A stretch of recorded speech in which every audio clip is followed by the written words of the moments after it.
Tuhan saja. Karena itu urapi setiap kami, urapi hamba-Mu yang tidak ada apa-apanya Tuhan.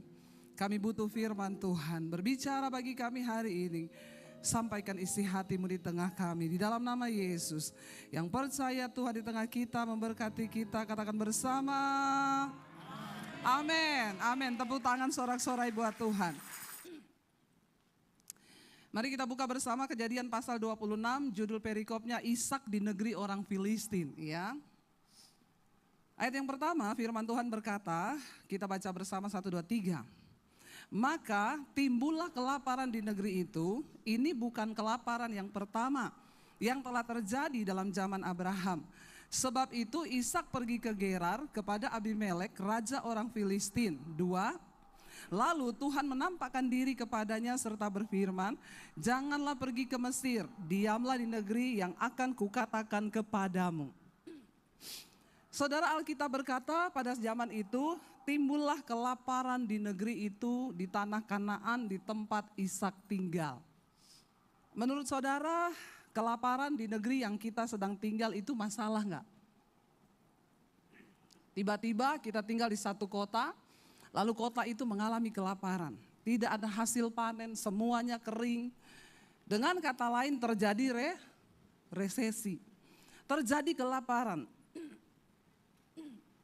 Dan setiap orang normal ketika ada tantangan di depan, maka apa yang kita lakukan saudara? Ya, kalau kita benar-benar orang yang normal ya, apalagi sebagai kepala keluarga seperti Ishak. Kira-kira kalau tiba-tiba terjadi kelaparan di kota ini, apa yang Bapak Ibu lakukan? Sebagai orang yang normal, punya logika, punya pikiran, diam saja di kota itu? Tentu tidak kan?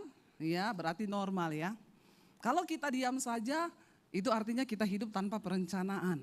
Tuhan tidak memberkati orang yang diam saja. Kita harus ada usaha, harus ada tindakan. Kenapa? Di depan ini ada kelaparan. Saya suka saudara ketika kita membaca Alkitab, kita membayangkan itu terjadi benar-benar dalam hidup kita.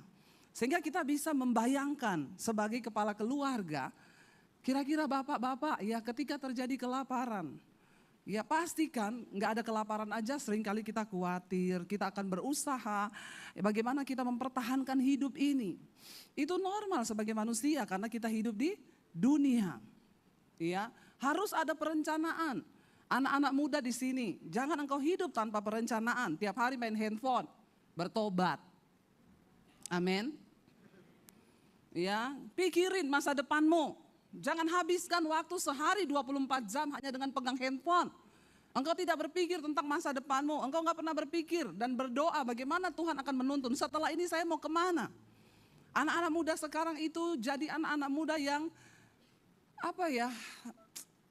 niat juangnya itu kurang saudara.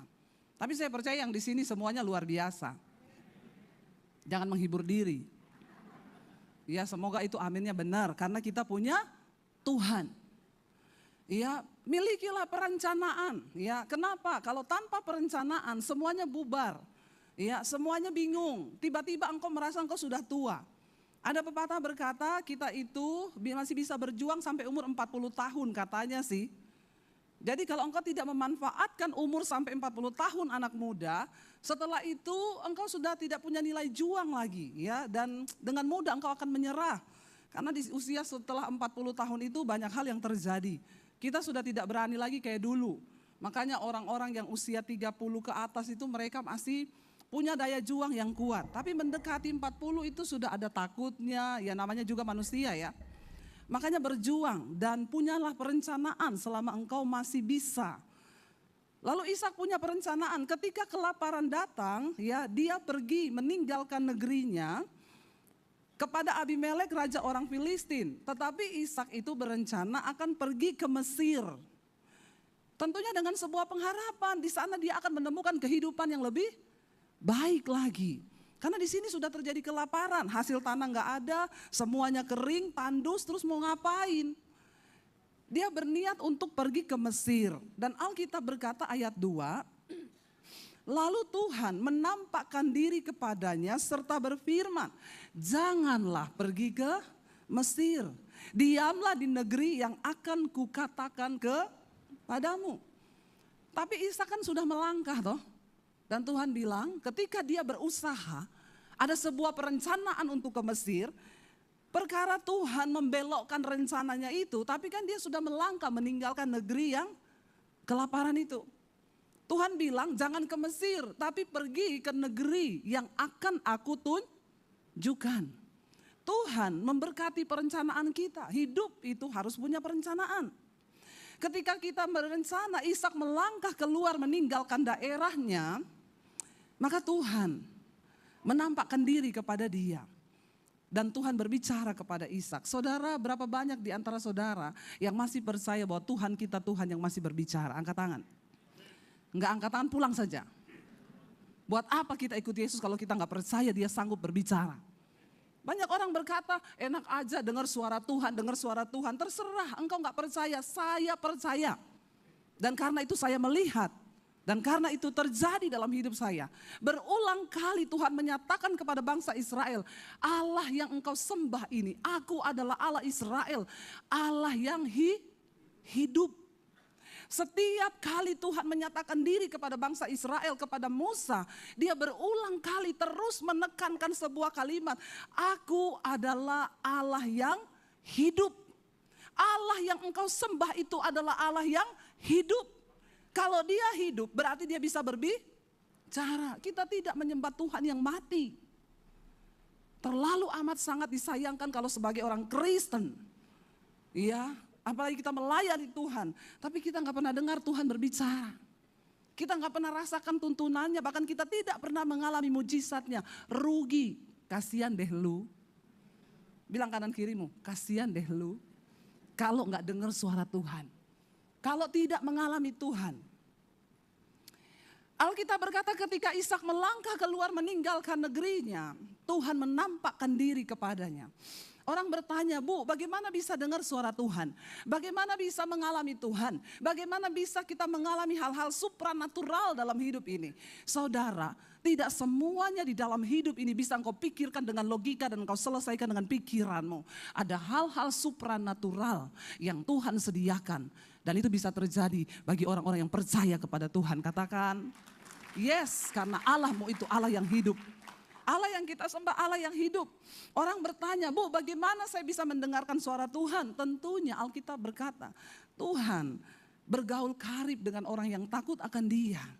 Dan jalan-jalannya diberitahukannya kepada mereka. Engkau nggak mungkin bisa mendengar suara Tuhan kalau engkau tidak bergaul karib dengan Tuhan.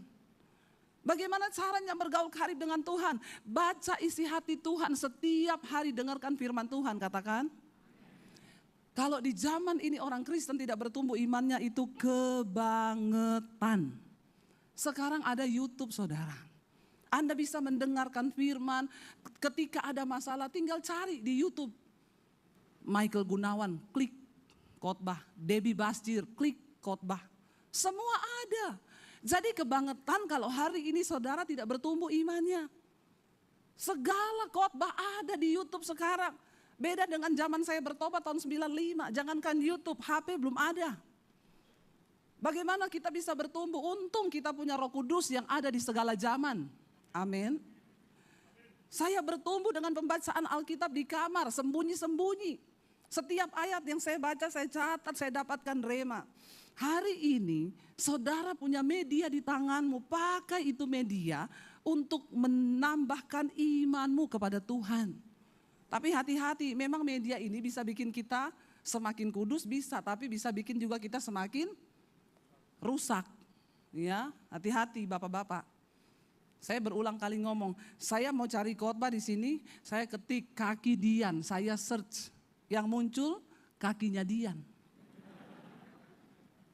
Kakinya Dian yang muncul, yang pakai stocking hitam, pakai stocking jaring-jaring.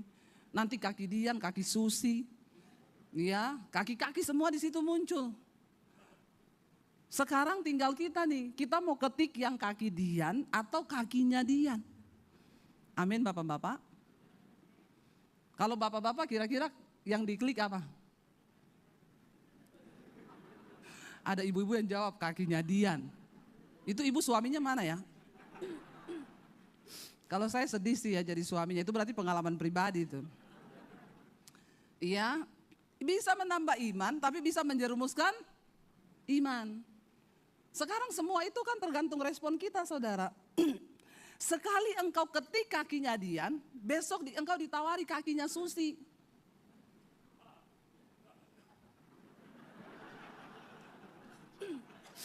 Pengalaman pribadi ya Pak. Menertawakan dirinya sendiri itu. Kayaknya itu pengalaman, makanya bisa tertawa begitu ya. Ya ini dunia saudara. Tapi sekali engkau putuskan, misalnya iya Bu, saya tuh Bu sering tuh saya ketik kakinya Dian Bu. Bertobat, amin. Engkau ketik hari ini besok ditawarin lagi, itu cara kerja setan. Engkau ketik lagi ditawarin lagi yang makin heboh, makin heboh. Tapi kalau engkau putuskan enggak dalam nama Yesus, makanya pakai nama Yesus itu, ya jangan cuma di kuburan. Ada yang lebih horor dari kuburan, kakinya Dian. Amin Bapak-bapak. Itu setan tuh akhir zaman. Ya setan di akhir zaman sudah berubah, tidak lagi yang menyeramkan tapi yang indah-indah. Ya makanya Bapak-bapak itu harus imannya semakin kuat di dalam Tuhan.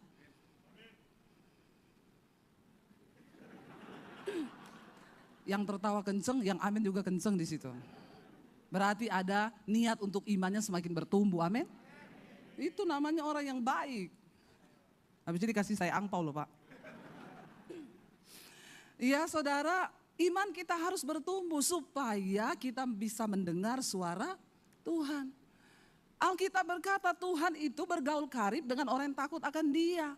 Dan jalan-jalannya diberitahukan kepada mereka. Saya nggak pernah takut mendengar prediksi tentang 2023 tahun kegelapan. No, tidak ada ketakutan. Kenapa? Memang dunia akan berubah. Dan kalau memang masa kegelapan itu akan datang, saudara nggak bisa tengking. Bilang amin. Enak aja apa-apa main tengking, nggak bisa. Alkitab berkata di akhir zaman akan datang masa yang sukar. Tetapi bagi orang-orang yang setia mencari Tuhan, selalu ada jalan baru yang bisa Tuhan bukakan bagi setiap kita yang mau setia kepada Dia.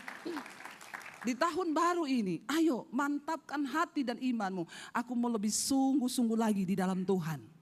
Amin saudara. Ayo kita makin sungguh-sungguh kepada Tuhan.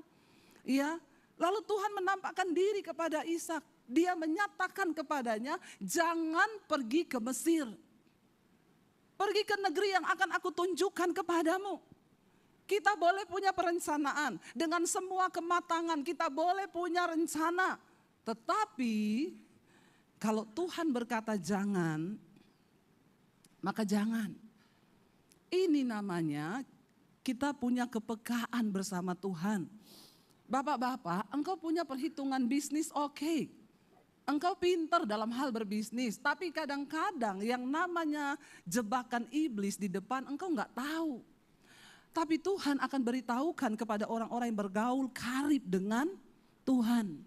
Makanya tidak cukup perencanaan, tidak cukup kepandaianmu, tidak cukup kepintaranmu, semua bisa meleset.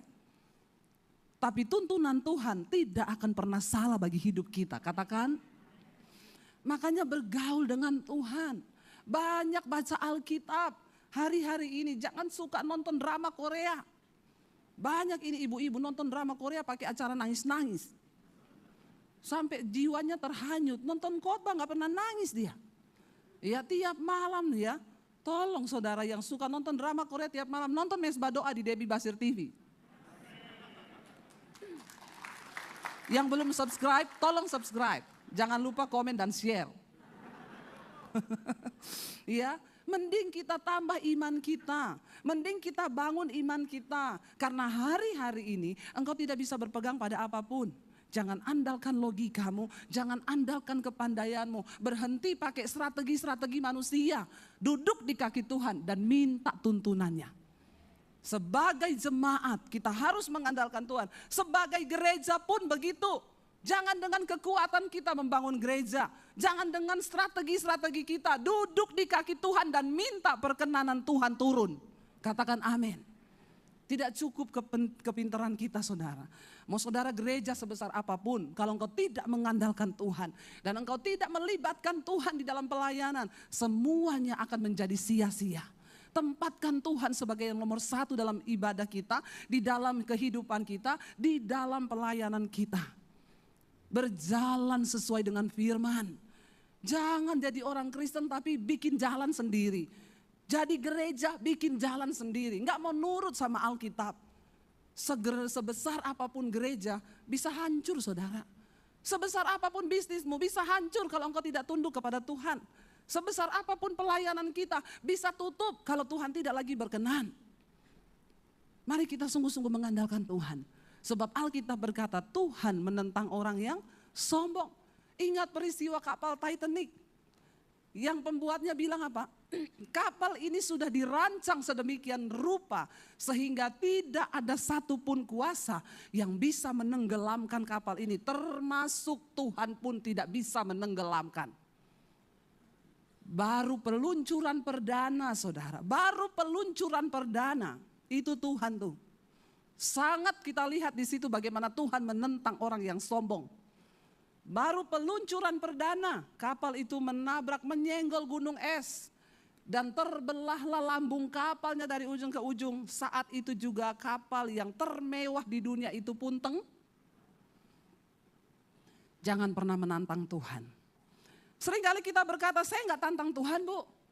Tapi dengan sikap hidup kita yang tidak mau nuruti firman Tuhan, itu sama dengan kita menantang Tuhan. Kalau Tuhan berkata, lepaskan pengampunan terhadap musuhmu. Lalu engkau berkata, oh, saya nggak bisa lepaskan pengampunan. Enak aja dia berbuat kepada saya seperti ini. Terus saya mau lepaskan pengampunan. Itu artinya engkau menantang Tuhan. Jangan pernah tidak taat kepada firman Tuhan. Kalau Tuhan berkata hari ini bertobat, tinggalkan selingkuhanmu. Jangan pernah berkata enak sih menikmati dosa. Buktinya saya berdosa pun tetap usaha saya diberkati. Hati-hati saudara. Jangan bermain-main dengan Tuhan. Tahun ini adalah masa-masa penentuan. Sudah cukup 2 tahun kita mengalami masa pandemi yang begitu hebat. Kalau dengan semua yang terjadi kita masih hidup hari ini. Itu anugerah Tuhan dan artinya rencana Tuhan atas hidup kita itu belum selesai. Katakan amin. Mari kita sungguh-sungguh mencari kehendaknya. Bangun hubungan yang intim dengan Tuhan. Lalu Ishak mendengar suara Tuhan. Dia Tuhan yang masih berbicara sampai hari ini.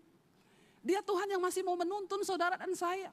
Mau seperti apapun prediksi dunia. Mau seperti apapun gelapnya tahun ini. Asal aku bersama Tuhan itu cukup bagiku. Aku tidak perlu takut.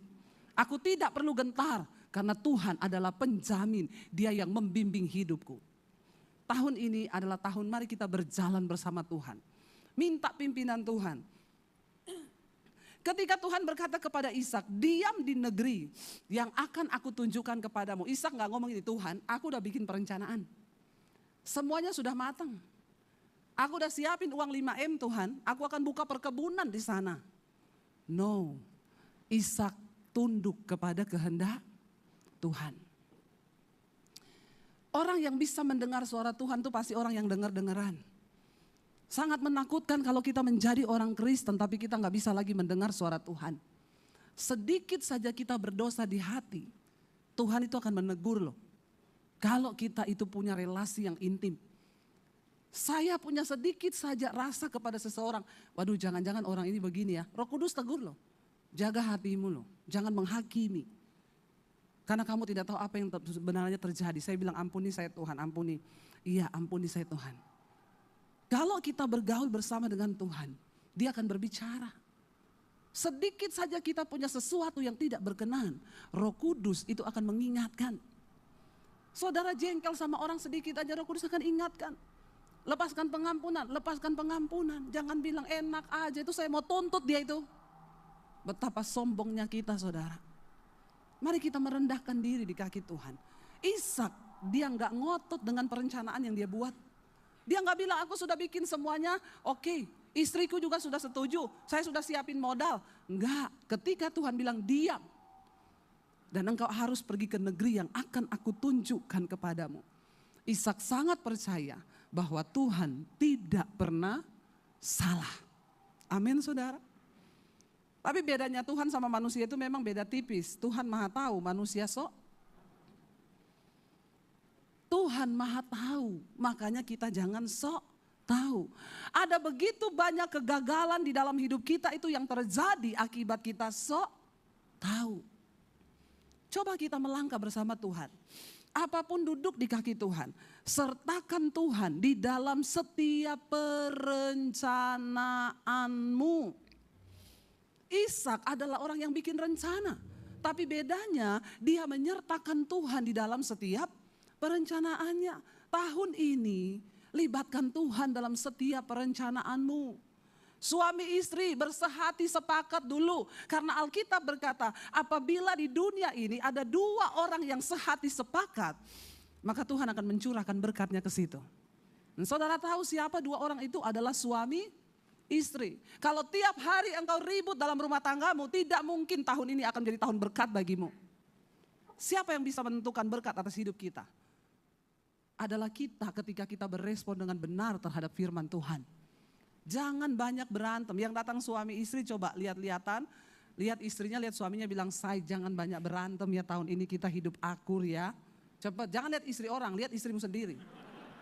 Malah lihat istrinya orang loh. Lihat istrimu sendiri, lihat suamimu sendiri. Jangan lihat suami orang. Ya istrinya di sini malah lihatnya ke sana. Ini udah kelihatan yang mau diberkati dan yang tidak ini tahun ini. Ya, kalau kita hidup rukun bersama. Ya, Alkitab itu dulu berkata, apabila ada dua orang yang bersepakat dalam dunia ini, maka Tuhan akan mencurahkan berkatnya ke situ. Sehati sepakat. Ya, kita perlu suami istri bersehati sepakat. Ketika kita sudah sehati sepakat, libatkan Tuhan dalam setiap perencanaan itu. Tuhan, saya dan istriku sudah membuat perencanaan seperti ini.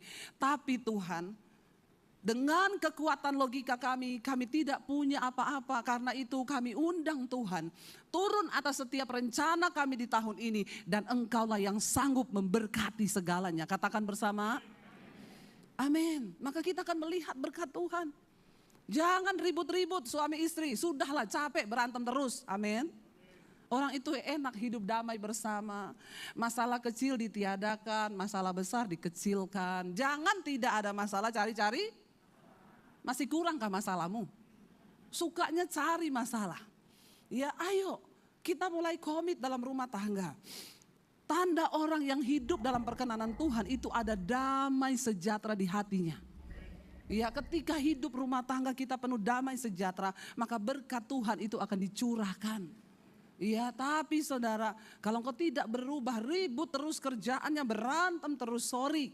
Maka berkat Tuhan akan jauh dari hidupmu. Ya tuh malaikat baru mau antar mobil nih, sampai di atas rumahnya berantem.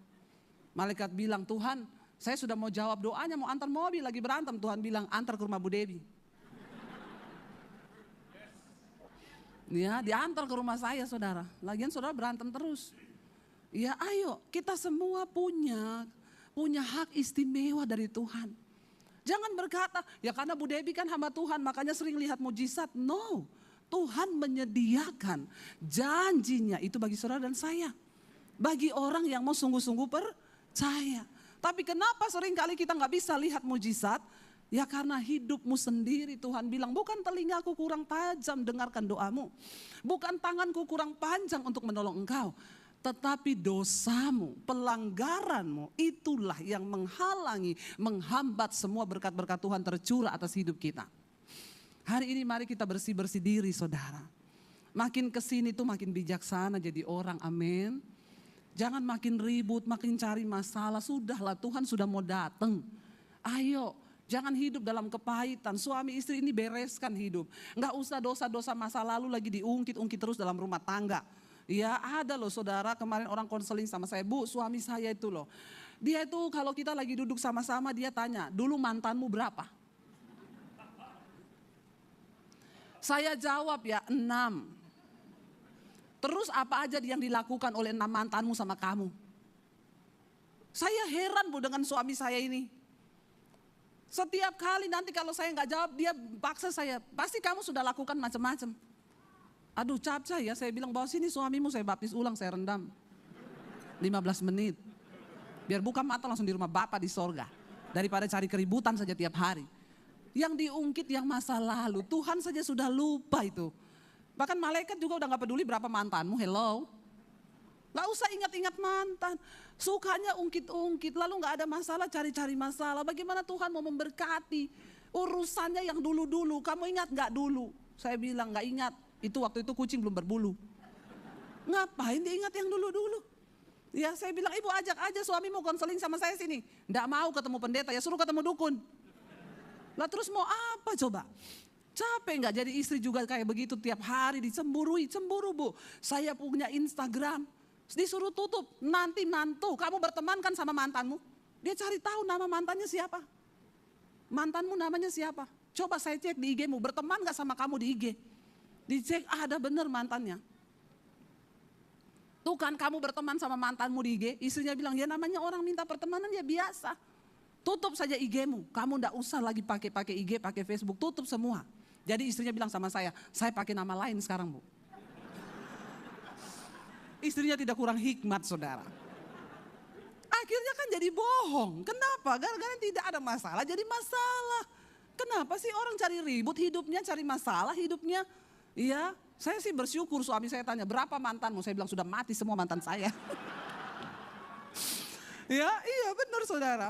Ya, jadi saya sudah tidak ada ribut-ribut lagi orang mantan saya sudah mati semua. Kalau mau cari tahu di kuburan sana. Jangan cari-cari masalah, yang tidak ada masalah ndak usah saudara. Kalau perlu iblis bisik-bisikin, tolak dalam nama Yesus. Jadi istrinya bilang sama saya, susah ya bu, saya ini dengar khotbah ibu, saya ini pengen berlari mengejar kekudusan. Tapi kalau saya punya suami kayak begini bagaimana bu? Saya bilang itu nasibmu bu. Kamu juga jangan konseling sama saya, itu kan dulu pilihanmu toh. Terus apa yang harus saya lakukan? Doakan. Berbuat baik sama suamimu, ibu lebih cinta lagi. Makin saya berbuat baik, dia makin curiga bu. Saya bikinin kopi, saya bikinin apa. Kok sekarang baik sama saya? Jangan-jangan. Capek juga sih ya. Saya bilang aduh jangan tambah-tambah lagi beban saya deh dengan urusan suamimu. Ya sudah itu nasib-nasibmu. Makanya yang muda-muda mau cari jodoh buka mata lebar-lebar. Jangan bilang cinta itu buta, pret. Kau kalau sudah nikah sudah tidak ada cinta. Cinta itu 5 tahun pertama saja. Setelah itu cinta akan pudar. Disitulah komitmen akan diuji. Ganti cinta itu naik level menjadi kasih. Cinta itu cenderung menuntut. Kalau yang dituntut sudah tidak ada maka pudar cinta. Tapi kasih itu adalah memberi tanpa berharap. Ketika kita punya prinsip saya hanya memberi ya sudahlah. Saya mau dikasihi mau tidak. Kemarin ada ibu yang cerita sama saya bu. Saya ini menikah, saya ini dari luar pulau, saya nikah dengan suami saya itu orang Jawa. Ketika kami menikah saya lihat suami saya ini kaku banget. Itu orang tuanya ya bu gak pernah rangkulan, gak pernah pegang tangan kalau jalan. Jadi saya stres pertama kali menikah dengan suami saya pikir saya ini dicintai atau tidak ya. Kenapa dia gak pernah pegang tangan saya di mall, dia gak pernah rangkul saya. Lah ini loh saudara, wanita dan laki-laki itu tidak pernah menemukan, memang kita ini tidak cocok ya. Makanya banyak yang orang yang sudah stres menikah dengan lawan jenis, dia cari yang sejenis. Tapi Alkitab berkata kita ini harus menikah dengan lawan jenis kan. Saya bilang ibu, laki-laki dan perempuan tuh beda. Saya juga sama kayak ibu waktu menikah pertama. Saya tuh lihat mami papi saya kalau jalan gandeng tangan. Bus aja gandengan loh, masa kita gak gandengan? Kalah sama bus gandengan. Mami papi saya kalau jalan tuh mami saya dirangkul sama papi saya. Nah waktu saya menikah dengan suami saya juga orang Solo. Emak bapaknya mana ada rangkulan di mall. Mana ada pegangan tangan, bagi mereka itu tabu. Wanita itu pakai perasaan. Dia pikir kalau dirangkul suaminya itu tanda cinta. Lah suami itu pakai logika. Makanya kita gak pernah ketemu. Kalau berantem malam-malam istri nangis di tempat tidur. Berharap suaminya rangkul dari belakang. Dia nangis sambil gini, rangkul dong. Rangkul dong. Suaminya ngeliatin dia, cengeng banget sih. Udah malam juga gak tidur-tidur, gua tidur aja ngantuk. Suaminya ngorok, dia nangis. Nyambung gak? Sakit hati gak? Kita berharap rangkul dong. Balik belakang kan, tiba-tiba dengar. Capcay deh. Makanya berhentilah iba diri, pakai perasaan. Ya, saya tuh dulu begitu, saya bilang sama suami saya berharap dia itu di mall gandeng tangan saya. Ya, dia cuma gandeng kalau saya mau belok ke LV. Langsung ditarik tangan saya, ayo kita. Nah, itu baru cintanya terlihat. Ya, langsung dia tarik tangan saya. Tapi berhentilah saudara, ayo kita mulai jadi dewasa di dalam Tuhan. Ya, tidak ada masalah, nggak usah cari masalah. Kita hidup sepakat sehati bersama. Lalu Alkitab berkata, saya sampai jam berapa ya? 15 menit lagi, ini baru pembukaan loh. Masih panjang ayatnya, bagaimana ini? Sampai jam 2. Habis ini saya nggak diundang lagi sama Pak Samuel. Saudara, lalu tinggallah di negeri ini sebagai orang asing kata Tuhan. Maka aku akan menyertai engkau dan memberkati engkau, sebab kepadamulah dan kepada keturunanmu akan kuberikan seluruh negeri ini, dan aku akan menepati sumpah yang telah kuikrarkan kepada Abraham ayahmu. Tuhan bilang diam di negeri ini sebagai orang asing. Coba kalau Ishak sudah punya perencanaan, ya ampun tinggal di sini sebagai orang asing, gak ada yang aku kenal, gak ada sapa-sapa. Bagaimana aku bisa berelasi? Hei, kalau Tuhan yang suruh diam. Saya ingat saya pertama kali pindah ke Jakarta, dapat suara Tuhan, baru beli rumah baru di Solo. Tuhan berkata, pergilah engkau ke satu negeri yang akan aku tunjukkan kepadamu. Saya berdoa, saya berpuasa, kemana Tuhan, kemana? Saya berdoa sendiri, saya gak ngomong suami saya. Saya doa puasa, saya datang ke satu tempat, bercucuran air mata, Tuhan saya baru beli rumah loh di Solo. Kenapa Tuhan suruh pergi lagi Tuhan? Kok aku ini ikut engkau tidak ada ketenangan Tuhan? Baru dari sini suruh pergi ke sini. Itulah iman, mengikut Tuhan tuh pakai iman. Saya diam, saya berdoa, saya puasa, saya gak pernah cerita ke suami. Tapi saya bilang, Tuhan kalau ini rencanamu, engkau bicara juga kepada suamiku. Tiba-tiba lagi duduk-duduk malam suami saya bilang ini, Say, kamu rasa gak? Kayaknya Tuhan tuh mau bawa kita pindah ya dari Solo. Wih, seperti halilintar menyambar. Saya langsung, ya ini confirm dari Tuhan. Saya tanya sama dia, menurutmu Tuhan mau bawa kita kemana? Dia jawab, kayaknya ke Batam. Kenapa kamu bisa bilang Batam? Karena aku dulu sekolah Alkitab, sebenarnya waktu lulus mau ditempatkan di Batam kata dia. Saya bilang tidak usah mematok Tuhan, kita berdoa kemana akan Tuhan bawa kita. Lalu kami mulai bergumul, jangan mutuskan apa-apa. Waktu Tuhan bicara, tangkap, berdoa, renungkan. Saya cuma berdoa berkata, oke Tuhan, kami mau mengikuti rencanamu. Sekalipun kami sudah punya rumah. Jujur waktu Tuhan bilang itu ke saya langsung tolak loh, Tuhan no. Kenapa? Saya tidak punya uang 5 miliar di rekening. Anak saya sudah sekolah 3. Bagaimana saya bisa bawa mereka pindah ke kota lain? Saldo saya aja minta maaf. Tiap hari, maaf saldo Anda tidak mencukupi. Terus bagaimana saya harus membawa anak saya pindah? Makanya orang dunia kan sekarang berkata gini, bagi perempuan-perempuan engkau harus bijaksana. Kalau ada cowok deketi engkau, bilang sama dia, kamu harus sering-sering baca itu gerbang tol. Apa itu? Pastikan saldo Anda cukup. Ya, tapi kalau kita mau memulai bersama Tuhan, enggak bisa begitu. Saya nikah dengan suami saya nggak punya uang, karena kami sering lihat pom bensin. Setiap kali isi bensin, mulai dari nol ya mas. Kita selalu mulai dari nol. Bukan pastikan saldo Anda cukup. Itu tidak menjamin. Yang menjamin adalah penyertaan Tuhan, katakan. Saya bilang sama Tuhan, saya nggak punya uang cukup untuk bawa anak-anak saya pindah. Tapi kalau Tuhan suruh ya terserah Tuhan. Akhirnya suami saya bilang begitu, oke kita pasrah ya sama Tuhan. Kami berdoa dan akhirnya kami dapat satu kata, Jakarta. Tuhan akan bawa kami ke Jakarta. Kami berdoa, Tuhan gini-gini, tanda demi tanda Tuhan genapi. Akhirnya kami pasrah dan semua terjadi saudara. Di Jakarta Tuhan bilang, berdiamlah di sini sebagai orang asing. Saya punya beberapa link di Jakarta, teman-teman pelayanan di gereja. Saya WA, saya SMS, saya ada di Jakarta, kalau ada link pelayanan tolong dong kenalin kami. Semua enggak ada yang balas. Telepon yang Anda tuju sedang melarikan diri. Kalau kita susah, semua orang tuh sembunyi. Giliran saya begini ketemu, Bu, ingat aku enggak Bu? Siapa ya? Yang dulu itu loh, waktu ibu masih susah, Pret. Biasa begitu. Jadi jangan berharap pada manusia. Taruh imanmu kepada Tuhan. Semua link di Jakarta Tuhan tutup. Saya tahu itu Tuhan yang tutup. Nggak ada yang menjawab, nggak ada yang buka link bagi kami. Supaya apa? Disitulah kami menaruh iman harapan hanya benar-benar kepada Tuhan. Menjadi orang asing di situ gampang nggak? Nggak gampang. Orang asing artinya tidak ada kenalan, nggak ada teman. Bagaimana seseorang bisa menjadi orang yang sukses di satu tempat yang nggak ada link? Hello? Tapi bersama Tuhan nggak ada yang mustahil. Karena waktunya sudah hampir habis, kita singkat saja. Singkat cerita, Ishak itu disuruh Tuhan menabur. Di tempat yang kering, kelaparan terjadi, Tuhan bilang menaburlah. Dia nggak peduli dengan keadaan, dia nggak peduli dengan postur tanah yang lagi kering, masa kelaparan terjadi di seluruh negeri. Tapi dia peduli dengan apa yang Tuhan suruh. Menabur. Dengar baik-baik. Kalau saudara mau diberkati tahun ini, banyak-banyaklah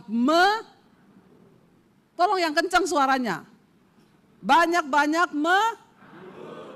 biasa aja keles. Nggak usah emosi gitu, menabur.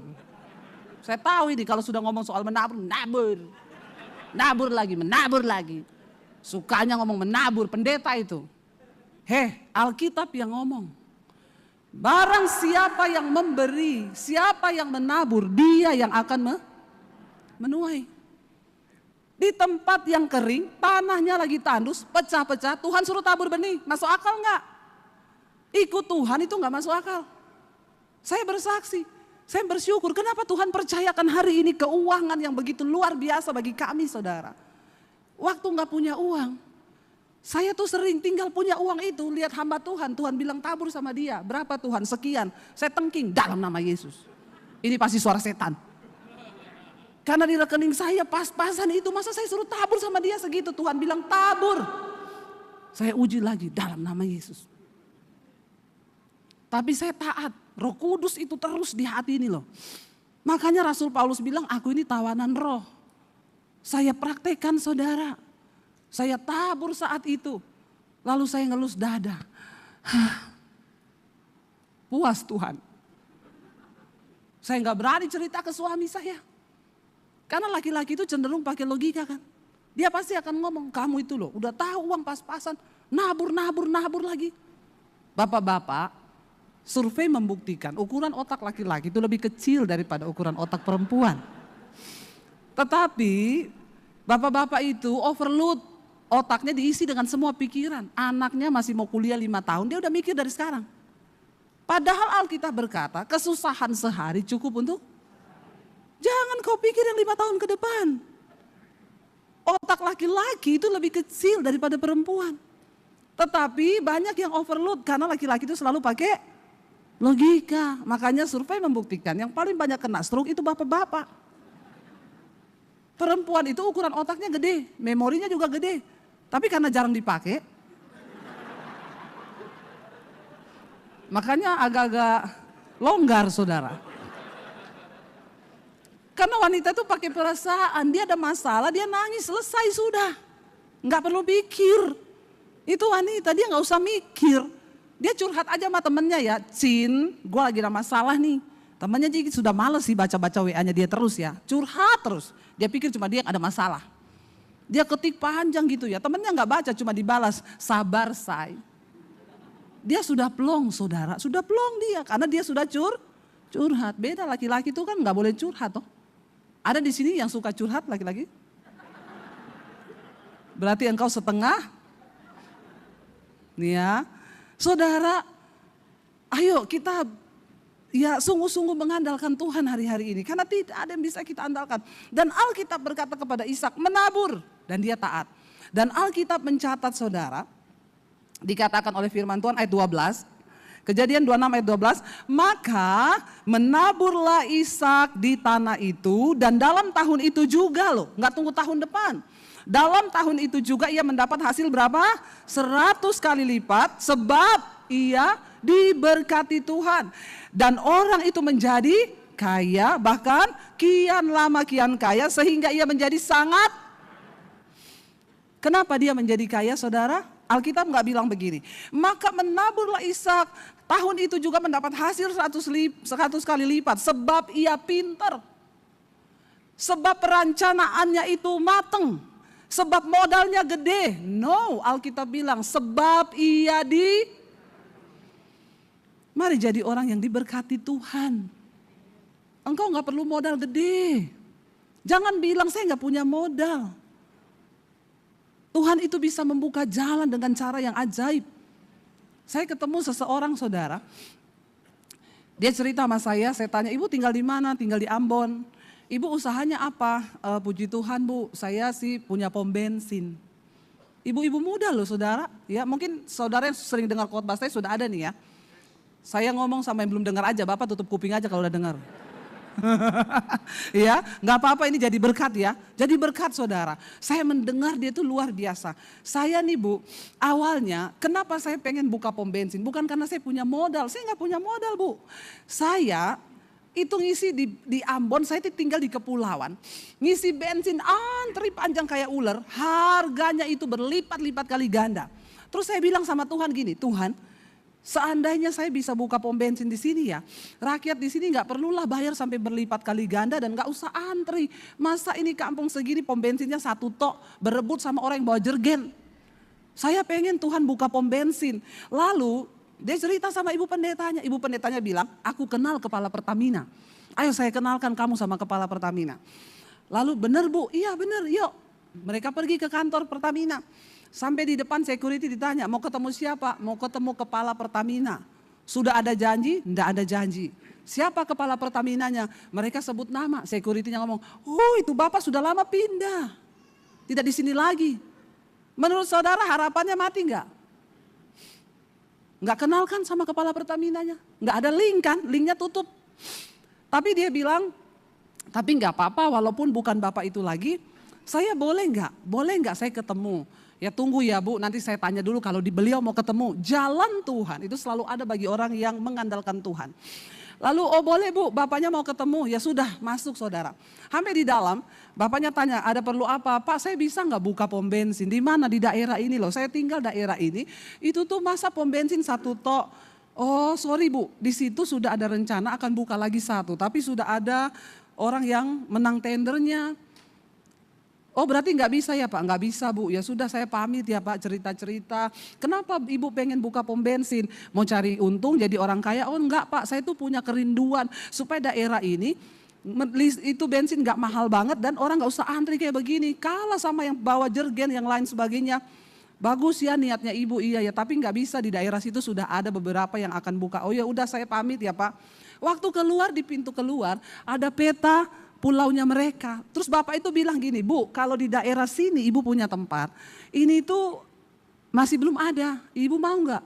Dia bilang daerah apa itu Pak? Daerah ini. Oh suami saya punya tanah di situ. Oh puji Tuhan kalau memang bisa, kapan kita akan survei ke sana?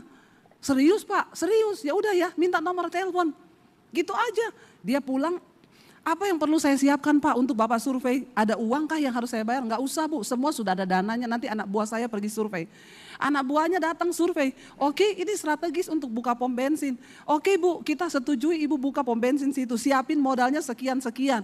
Pak saya harus bayar kah gini-gini? Enggak usah, pokoknya Ibu siapin yang untuk memang benar-benar untuk buka aja. Dia kelabakan, gak punya uang. Lalu coba untuk utang di bank. Dengan jaminan tanah itu ditanya bang mau buka apa Bu? Pom bensin. Di survei semua ACC buka saudara. Akhirnya berdirilah pom bensin di situ. Sukses. Lah dia itu akhirnya bang dari pihak Pertamina bilang Bu ibu mau nggak buka 1 dekat daerah dermaga Bu? Karena itu banyak kapal-kapal yang datang. Terus ibunya ngomong oh iya memang saya juga rencana mau buka ekspedisi pengiriman laut. Dan saya akan buka dermaga di situ. Ya udah ibu buka aja sekalian pom bensin di situ. Dia buka lagi 1 saudara. Masih muda loh. Dia cerita sama saya, Bu Tuhan ya, kalau berkenan, bukan karena link, bukan karena modal. Nggak ada modal, nggak ada link. Tetapi orang ini diberkati Tuhan. Saudara percaya Tuhan sanggup melakukan itu? Jangan pernah kecilkan Tuhan yang hidup di hidupmu. Dia Tuhan yang hidup, yang sanggup, yang dapat melakukan segala perkara. Saya undang imam musik.